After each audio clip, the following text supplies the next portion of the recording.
Assalamualaikum warahmatullahi wabarakatuh. Selamat datang di channel Fikih Alia.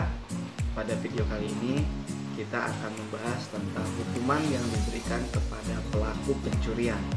Sebelumnya silakan teman-teman klik tombol subscribe di bawah untuk mendukung kami dalam memberikan tayangan yang lebih baik. Secara bahasa, pencurian adalah mengambil harta milik orang lain secara sembunyi-sembunyi. Adapun secara istilah, pencurian adalah mengambilnya seorang mukallaf terhadap harta orang lain dengan cara sembunyi-sembunyi, di mana harta yang diambilnya itu telah memenuhi satu nisab dan harta yang diambilnya itu tersimpan dalam tempat penyimpanan dan tidak ada andil kepemilikan dari yang mencuri terhadap harta yang diambilnya itu. Dari definisi di atas, pelaku pencurian yang dikenai hukuman terdapat beberapa syarat. Yang pertama, bahwa orang yang mencuri adalah mukallaf. Kita tahu mukallaf itu adalah syaratnya baligh, berakal, dan dilakukan dengan cara sadar. Adapun syarat dikenai had pencurian yang kedua adalah barang yang dicurinya milik orang lain. Kemudian syarat yang ketiga adalah diambil secara sembunyi-sembunyi atau dengan rasa ketakutan. Syarat yang keempat adalah barang yang diambil telah memenuhi satu nisab atau kadar ukuran tertentu.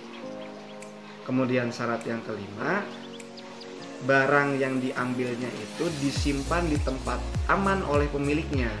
Jadi ketika sebuah barang tidak disimpan di tempat yang semestinya oleh pemiliknya kemudian hilang, maka hal tersebut tidak bisa disebut dengan pencurian karena merupakan kelalaian dari sepemilik barang kenapa barangnya tidak disimpan di tempat yang aman.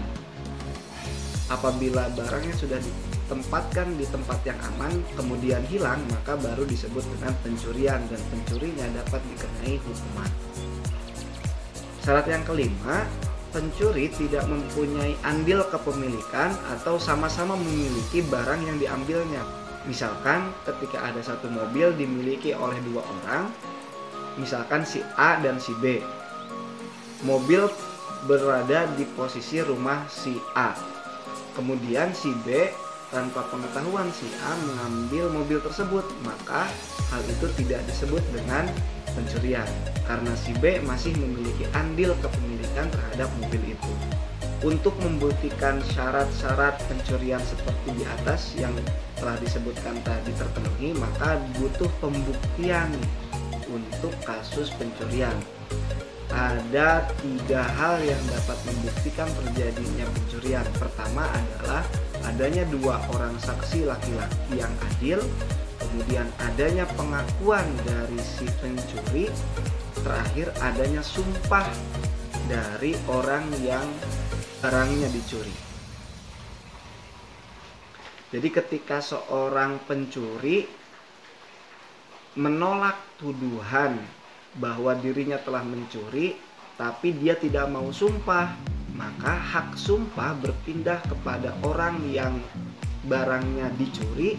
Dan apabila orang yang barangnya dicuri itu melakukan sumpah, maka tuduhan kepada si pencuri sudah sah dan pencuri tersebut bisa dikenai hukuman.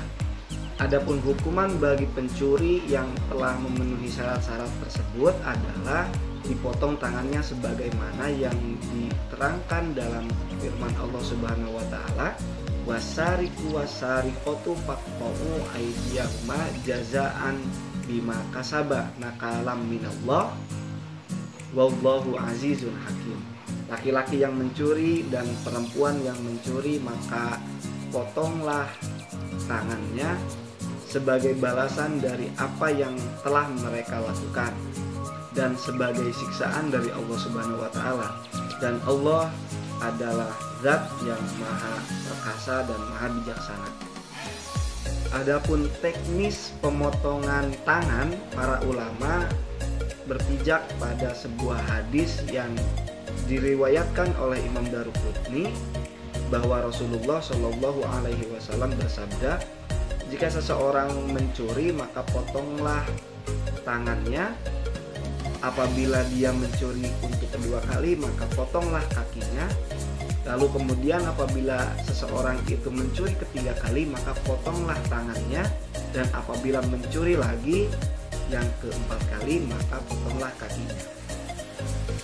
Berdasarkan hadis tersebut, Imam Malik dan Imam Syafi'i berpendapat bahwa hukuman bagi seorang pencuri sesuai dengan apa yang telah disabdakan oleh Rasulullah. Jika seseorang mencuri untuk pertama kali maka tangan kanannya dipotong. Kemudian apabila mencuri lagi maka kaki kirinya dipotong. Apabila orang tersebut masih mencuri lagi untuk yang ketiga kali maka tangan kirinya dipotong. Dan apabila mencuri keempat kali maka kaki kanannya yang dipotong. Apabila orang tersebut masih mencuri lagi maka hukumannya adalah ta'zir dan dipasrahkan sebagaimana kebijaksanaan hakim, lalu ia dipenjara sampai taubat.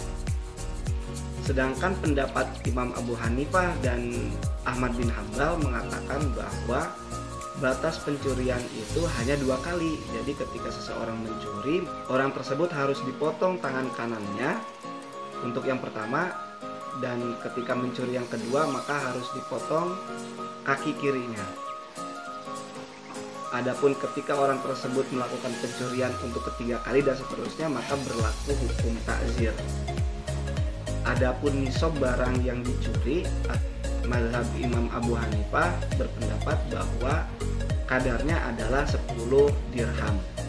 Adapun mazhab lainnya berpendapat bahwa kadar barang yang dicuri harus mencapai 1/4 dinar emas atau 3 dirham perak.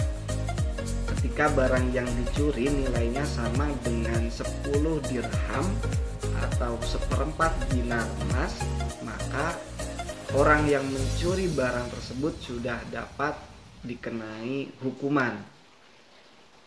Dalam hukum Islam, seorang pencuri dapat tidak dikenai hukuman apabila dimaafkan oleh orang yang barangnya dicuri olehnya. Jadi ketika orang yang kehilangan itu memaafkan si pencuri, maka si pencuri bisa dimaafkan dan tidak dikenai hukuman. Tapi hal tersebut berlaku apabila kasus pencuriannya belum dilaporkan atau belum diambil alih oleh pengadilan. Tapi ketika perkaranya sudah sampai ke pengadilan, maka kewenangannya sudah tidak lagi menjadi kewenangan manusia, tapi sudah menjadi hak Allah Subhanahu wa Ta'ala yang diwakili oleh lembaga pengadilan. Adapun hikmah dari dihukumnya para pencuri, pertama adalah untuk menjaga harta sesuai dengan maqasidus syariah. Seseorang tidak akan dengan mudah mengambil harta milik orang lain yang bukan miliknya. Hikmah yang kedua, orang akan memahami betapa Islam sangat menghargai hak milik orang lain.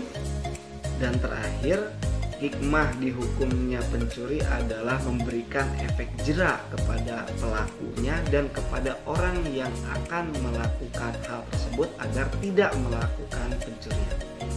Demikian video kali ini, semoga bermanfaat.